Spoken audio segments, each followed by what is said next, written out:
బండి పక్కన కాపు. ఏంది బాబు మీరు ట్రిపుల్ రైడింగ్ వెళ్తున్నారు? తలకి హెల్మెట్ కూడా లేదు కదా, ఇంతకు ఎక్కడికి వెళ్తున్నారు మీరు?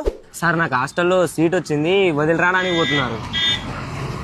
ఇడిసానికి పోతున్నా. ఇప్పుడు ఏంటి? కనీసం నీకు డ్రైవింగ్ లైసెన్స్ అని ఉందా? తాగినట్టున్నావు కదా, స్మెల్ కూడా వస్తుంది. అబ్బా అవన్నీ ఎందుకు సార్ మీకు? ఫైన్ ఎంత వేసుకుంటారు వేసుకోండి. ఇలా కాదు కానీ బండి పక్కలు కాపి మా సార్ కలవన్నాడు. హలో అన్నా, రోడ్డు పక్కన పోలీసులు నా బండి ఆపినారనా అని నీ పేరు చెప్తానని ఇడతలేరు. ఒకసారి మాట్లాడనా? సార్ పంపించేస్తాం సార్. సార్ సర్లే తమ్ముడు, జాగ్రత్తగా వెళ్ళండి. ఒక విషయం గుర్తుపెట్టుకోండి తమ్ముడు, మేము ఇక్కడ ఉన్నది ఫైన్లు వేయడానికి కాదు, మీ సేఫ్టీ గురించి.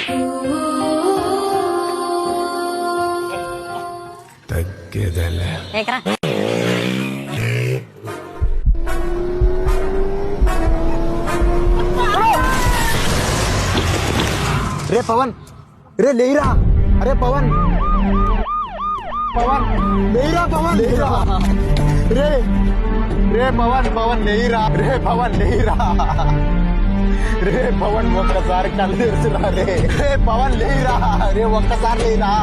అప్పుడు హెల్మెట్ అడిగితే రికమెండేషన్ మీద వచ్చేసావు. ఇప్పుడు వీడిని బ్రతికించడానికి ఎవరు రికమెండేషన్ తీసుకొని వస్తావు?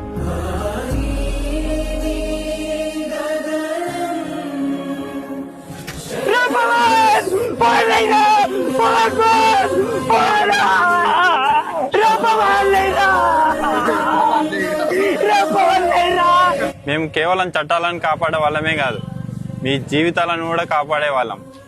ఎందుకు చెప్తున్నామో అర్థం చేసుకోండి.